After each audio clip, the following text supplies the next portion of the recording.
હરે Krishna. કૃષ્ણાસ cuisine ગુજરાતીમાં આપનું હાર્દિક સ્વાગત કરું છું.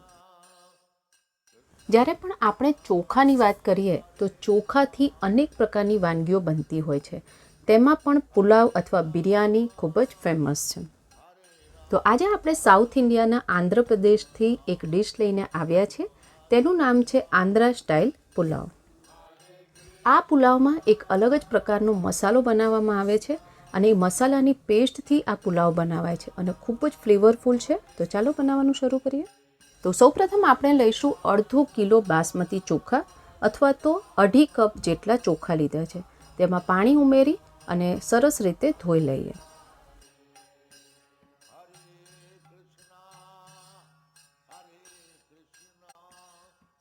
ચોખા ધોઈ લીધા બાદ તેમાં પૂરતા પ્રમાણમાં પાણી ઉમેરી અને તેને અડધો કલાક માટે રહેવા દઈએ. અહીંયા પુલાવ માટે અમુક શાકભાજી લીધા છે. 2 ગાજર, 1 બટાકું, અડધો કપ જેટલા વટાણા અને અડધો કપ જેટલી બારીક સમારેલી ફણસી. હવે પુલાવની પેસ્ટ બનાવવા માટે મિક્સી જારમાં લઈ લઈશું 2 તજના ટુકડા, 2 થી 3 ઇલાયચી, 6 થી 7 કે 8 નંગ જેટલા લવિંગ, 2 ચક્રફૂલ અને 2 જાવંત્રી. એમાં ઉમેરીશું 2 ચમચી જેટલી ખસખસ, 1 ચમચી જેટલું જીરું, 2 ટેબલસ્પૂન જેટલા સૂકા ધાણા, 15 જેટલા કાળા મરી અને આ બધું જ મસાલાને આપણે ગ્રાઇન્ડ કરી લઈએ. તમે જોઈ શકો છો કે મસાલાની પેસ્ટ માટેનો પાવડર તૈયાર છે. હવે તેમાં 2 થી 3 લીલા મરચાં, અડધો ઇંચ આદુના ટુકડા, 1/2 કપ જેટલું કોપરું લીધું છે, તાજું કોપરાના પીસીસ કરી લીધા છે અને 2 ટામેટાને સમારીને લઈ લીધા છે. અડધો કપ જેટલી કોથમીર, 1/2 કપ જેટલા ફુદીનાના પાન. આ બધાની એક પેસ્ટ બનાવી લઈએ. તમે જોઈ શકો છો કે પેસ્ટ બનીને તૈયાર છે. હવે તેમાં 1/2 કપ જેટલું પાણી ઉમેરી અને એની સ્મૂથ પેસ્ટ બનાવવાની છે. તો આપણી આ પુલાવની પેસ્ટ હવે બિલકુલ તૈયાર થઈ ગઈ છે. તેને સાઈડમાં રાખી દઈએ. હવે એક મોટા કઢાઈમાં 2 ટેબલસ્પૂન જેટલું ઘી ગરમ કરી લેવાનું છે.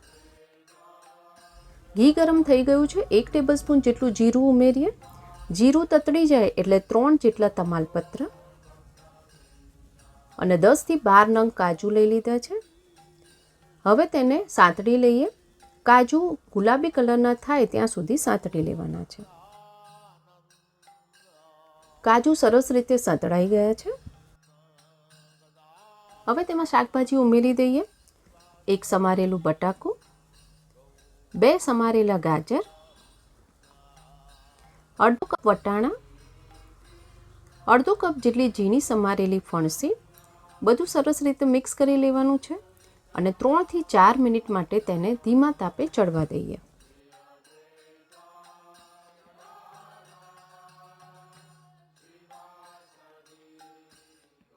ત્રણ થી 4 મિનિટ બાદ શાકભાજી જે છે એ થોડું અધકચરું ચડી ગયું છે.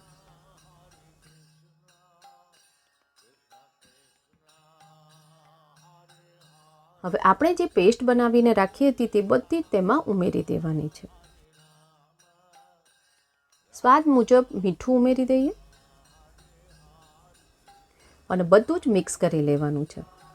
આ બધી જ પ્રસાદની રેસિપીઝ જો તમને પસંદ આવતી હોય અને તમે અંગ્રેજી અથવા તો હિન્દીમાં જોવા માંગતા હોય તો આપણી બંને ચેનલની લિંક ડિસ્ક્રિપ્શન બોક્સમાં આપી દીધેલ છે.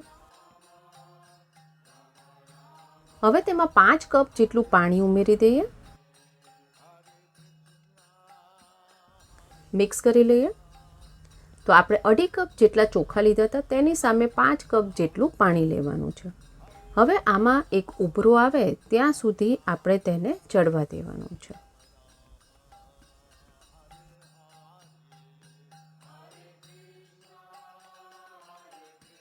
ચોખા જે આપણે પલાળીને રાખ્યા હતા તેનું બધું જ પાણી નીકાળી દેવાનું છે. અહીંયા 3 થી 4 મિનિટ બાદ તમે જોઈ શકો છો કે પાણી સરસ રીતે ઉકળી ગયું છે. હવે પાણી નિતારી દીધેલા બધા જ ચોખા તેમાં ઉમેરી દઈએ.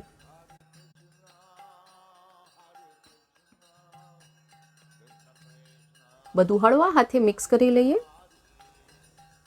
અને ચોખા સરસ રીતે ચડી જાય ત્યાં સુધી આ પુલાવને ચડવા દેવાનું છે. ધીમો તાપે રાખીશું.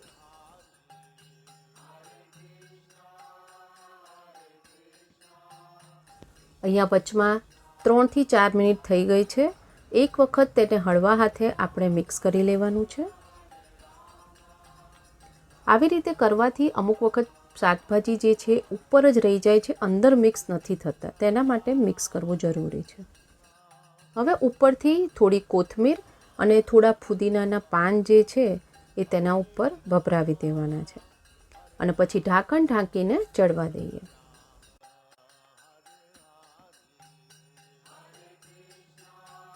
અહીંયા ટોટલ 7 થી 8 મિનિટ થઈ ગઈ છે. પાણી બધું જ ચૂસાઈ ગયું છે. ઉપરથી જ ખાલી આપણે ચોખાના દાણાને જોઈ લેવાનો છે. પુલાવને બિલકુલ મિક્સ નથી કરવાનું. દાણો સરસ ચડી ગયો છે. સ્ટવ બંધ કરી દઈએ. હવે આ પુલાવને આપણે 15 થી 20 મિનિટ માટે ઠંડો થવા દઈએ. 15 થી 20 મિનિટ બાદ જ પુલાવને મિક્સ કરવાનો છે અને તે પણ હલકા હાથે. ગરમ ગરમ પુલાવ કે બિરયાની કોઈ દિવસ મિક્સ નહીં કરવાની. એવું કરવાથી જે દાણો છે એ ભાતનો દાણો એ તૂટી જશે અને છૂટા ભાત નહીં બને. તો આપણો આંધ્રા સ્ટાઇલ પુલાવ બિલકુલ તૈયાર છે. રાયતા સાથે સર્વ કર્યો છે. તુલસી પત્ર પધરાવી અને ઠાકોરજીને ભોગ અર્પણ કરીએ. ઠાકોરજીને ભોગ લગાવી દીધેલ છે. જો તમને આવી પ્રસાદની રેસિપીઝ પસંદ આવતી હોય તો લાઇક, શેર, સબસ્ક્રાઇબ કરો અને બાજુમાં આપેલ બેલ આઇકોન પર ક્લિક કરો જેથી પ્રસાદની રેસિપીઝ તમને મળતી રહે. આવો સાથે મળીને જપીએ હરે કૃષ્ણ, કૃષ્ણ કૃષ્ણ હરે હરે, હરે રામ રામ રામ હરે હરે.